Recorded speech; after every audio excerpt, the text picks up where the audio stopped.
Today is Friday, January 20th. I'm Liang Huang reporting from the newsroom of China Daily's New York office. This week on Across America. To celebrate the Chinese New Year, Chinese Consul General Sun Guoxiang joins the opening bell ceremony at the NASDAQ stock market. In addition, the Empire State Building displays the red and yellow lights in honor of the Year of the Dragon. On the West Coast, to celebrate the Chinese New Year, the Jiangsu Cultural Week is held in Southern California for the first time, and Chinese Microsoft employees host the 2012 Microsoft Asian Spring Festival at Overlake Christian Church in Redmond, Washington. From Washington, Thomas J. Donohue, President and CEO of the U.S. Chamber of Commerce, delivers his annual State of American Business address. The United States Institute of Peace and the State Department host a screening of the documentary Assignment China, followed by a conversation featuring some of those journalists who traveled to China with President Nixon in 1972.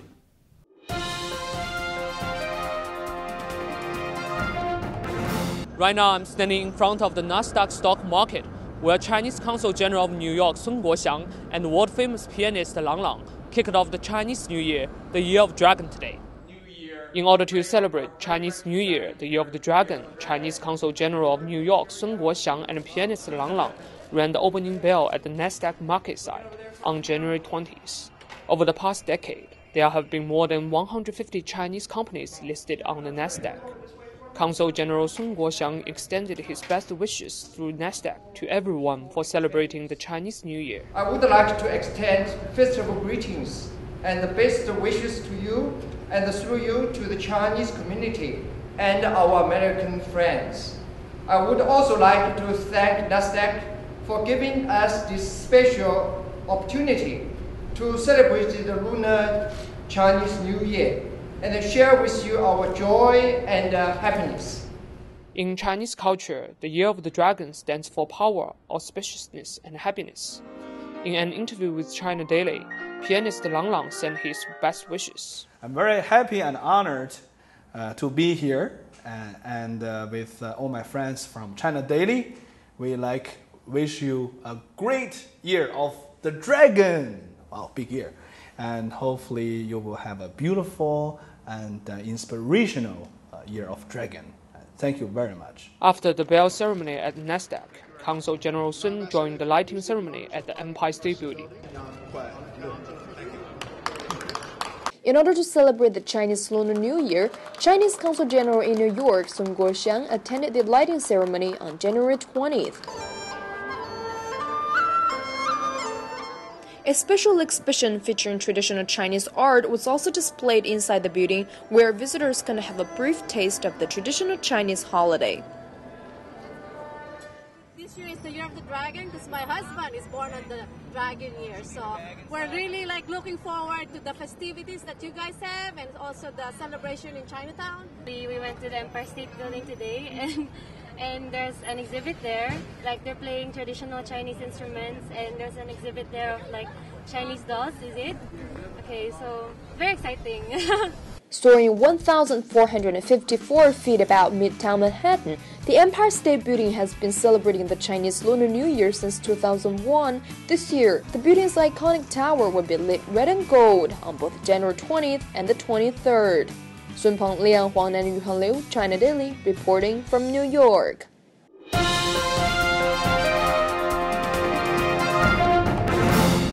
The Jiangsu Cultural Week was held for the first time in Southern California from January 14th to 20th. In the opening celebration at Pacific Asia Museum in Pasadena, Congresswoman Judy Chu presented a certificate to the Jiangsu delegation and congratulated all participants on a happy Chinese New Year.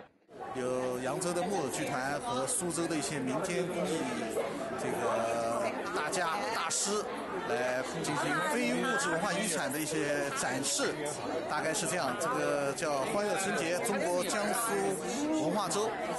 5 artists from Jiangsu province showed folk arts, Chinese calligraphy, paper carving, inner painting, and making figurines by clay and sugar. Inner painting artist Wang Huicong said she has been performing the art for 18 years, with each painting usually taking her at least half a day to finish. Together with the 5 folk artists, the Yangzhou Puppet Show troupe will perform at locations throughout Southern California, such as the Chinese Garden as the Huntington Library. China Daily Los Angeles Bureau, Wang Jun reports.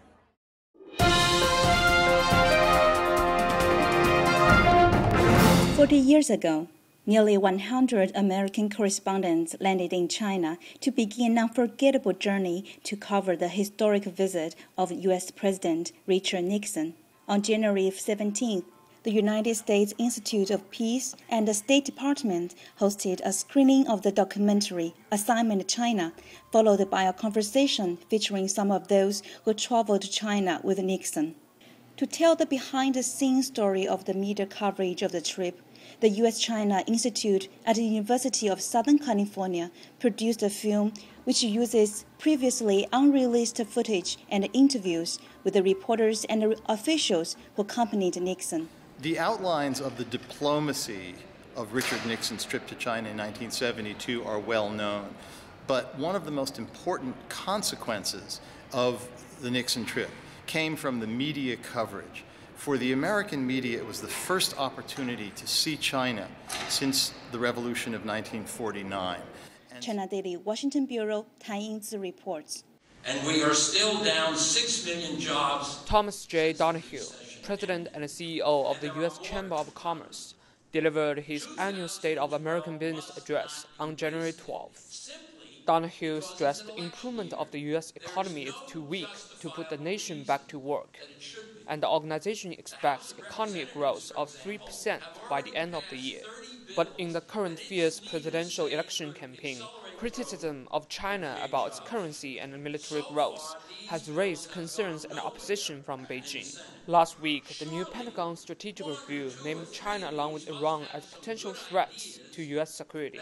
Donohue also said the chamber, which represents the interests of more than 3 million U.S. companies and industry associations, will continue to strengthen trade ties with China. Last year, China has increased its currency about 12.5%, so we're moving closer on the currency issue, and the trade deficits between our countries are coming closer together, and exports to China are growing.